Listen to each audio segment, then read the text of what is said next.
Alright everybody, how are we doing today? Now, I don't normally like to do videos like this. This one's going to be a bit controversial, maybe even a bit racy. You know, as in sort of dirty and controversial. Not as in, like, race. But, 5 myths that anti-porn crusaders keep repeating. The porn wars are raging once again. This is from Reason.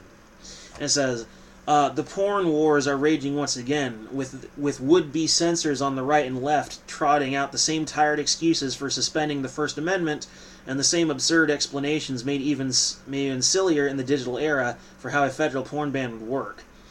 This round started because 4 Republican legislators wrote a letter to Attorney General William Barr last week asking for the Department of Justice to make obscenity prosecutions a priority once more. Let's take a look at some claims from today's porn prohibitions.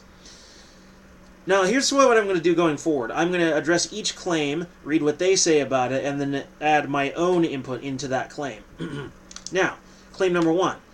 The rise of online pornography in digital marketplaces for sex work has coincided with the rise in violence against women. In fact, the last several decades have seen decreases in all sorts of violent crime rates, including rates of rape and sexual assault. Victimization rates for rape in the United States demonstrate an inverse relationship between pornography consumption and rape rates, noted researchers Christopher J. Ferguson and Richard D. Hartley in a 2009 article for the journal Aggression and Violent Behavior. Reviewing studies on the effects of pornography and data from other nations have suggested similar relationships. Overall, the increasing availability of pornography appears to be associated with a decline in rape. People who commit rape appear to consume less porn than the general population. In the U.S., rape rates decline faster in states with early internet access, and research has suggested the online erotic services marketplace like a Craigslist are directly linked to a decline in female homicide rates. Studies have also reported positive associations between pornography use and egalitarian attitudes, according to 2015 research from the University of Western Ontario. Yes, and also to the point, not all violence against women has anything to do with sex. Sometimes it's just because the dude has a shitty attitude about women. And whether or not he consumes porn will have no effect on that. He's just an asshole. And whether he consumes porn or not, he's still going to be an asshole. So that's illogical. Doesn't make any sense whatsoever. Moving on. Claim 2. Teens who watch porn are more likely to engage in sexually risky behaviors. In fact, the proliferation of online porn and minors' easy access to it has coincided with a significant drops in just about every negative outcome connected to young people and sex. Teenagers have been waiting longer before losing their virginity when they do have sex. They're using condoms and contraception more often, and they are having fewer unintended pregnancies. In addition, studies dating back more than half a century showed that growing up in an atmosphere of sexual oppression and shame is more likely to predict antisocial sexual attitudes and actions than is exposure to pornography. Exposure to pornography during adolescence had little effect on persons who later became rapists and child molesters, reported the Associated Press in 1970. Describing a federal commission's conclusion on the subject, the news agency explained that sexual deviates generally came from homes where pornography was restricted and sex was never discussed, and that most deviates had been severely punished as teenagers by their parents when caught with pornography material. This goes into what Carl Gustav Jung said about suppressing aspects of the ego. If you suppress any aspect of your personality or of any of your urges, they don't just go away. They continue to slowly build up in the subconscious. They continue to build up slowly as you suppress them until eventually it begins to eat away at your will. And the very second you have any kind of moment of weakness at all, the dam breaks.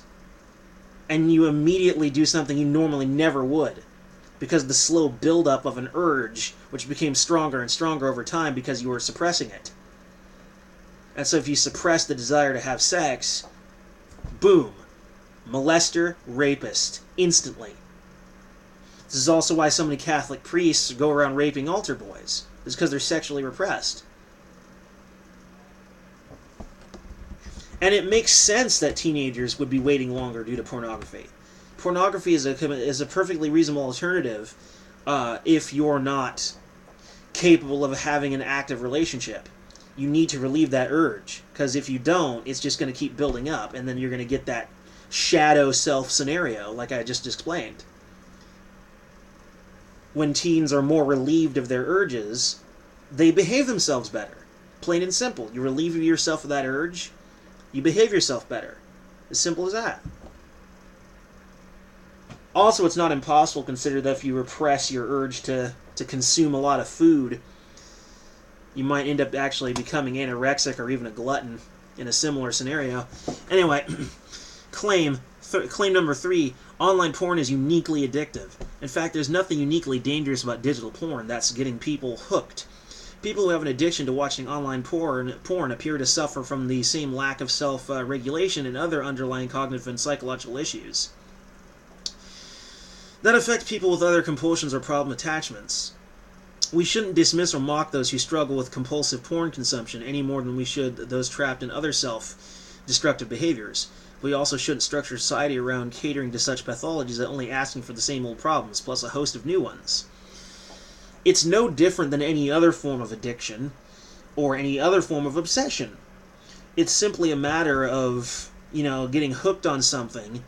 Like, in my case, caffeine. I am an absolute fiend for caffeine. I will raid your coin jar. I will raid your pocketbook. I will do it if I am craving caffeine. It's no different. It's no different than any other craving or obsession. And there are places where you can go for Sex Addicts Anonymous. That's literally a thing. It's SAA. People go to it all the time for this sort of thing. They don't need authoritarian legislation or verbal abuse. What they need is understanding and help. A lot of the time, these high moral virtue signalers are actually the least moral people in society. Go figure. And a lot of the time, they're projecting. But claim number 4, porn desensitizes men to regular sex. In fact, we don't have much research on this. What we do have suggests the opposite. When the UCLA neuroscientist Nicole Prowse studied the subject, she found no relationship between porn consumption and erectile dysfunction. And contrary to popular claims, Prowse found that watching porn did not make men unable to respond sexually to normal sexual situations with a partner. Prowse's study, published in 2015 in the journal Sexual Medicine, concluded that often repeated link between porn and poor penis functioning is perpetuated by data poor literature. It's essentially just the same nonsense that was put forth by Kellogg. Yeah, he literally invented cornflakes to stop people from masturbating. He was one of America's very first virtue signalers, and he was, generally speaking, himself a morally bankrupt, sexually repressed, emotionally repressed, nearly a sociopath, almost a self-made sociopath. Go figure. But this is the same kind of bullshit he put forward. Kellogg would be nodding along to this shit.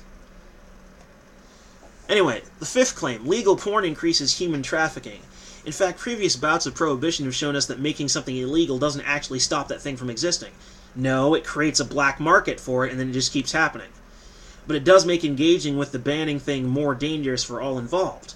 Porn production and distribution would still happen in America where online porn was banned, but organized crime would have much more control over it. Performers would not have the standard legal protections against violence and exploitation, and it would be hard to prevent the production of porn involving minors or others who cannot or did not consent. As in all sexual matters, the line between legal and illegal pornography should turn on the willing participation of those involved, not the taste of whoever shouts the loudest.